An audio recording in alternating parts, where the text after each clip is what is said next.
اور ان ڈراموں کے حوالے سے کچھ بات بھی کی جائے. اور اگر یہ پروگرام ہمارا ہفتہ وار بھی چلے تو ہم سمجھتے ہیں کہ ہم بہت خدمت کریں گے ڈرامے کی اور نئی نسل کی آگاہی کے لیے. میں بالکل حاضر ہوں امجد عزیز ملک صاحب، لیکن ایک پورا ذخیرہ ہے میرے پاس.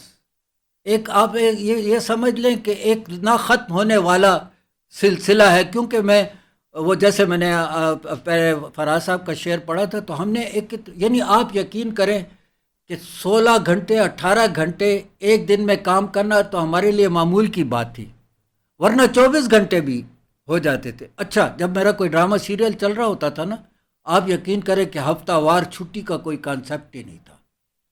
اکثر تقاریب خاندانی ہم سے مس ہو جاتی تھی، بڑی مشکل سے کہیں ٹائم نکال کے جانا.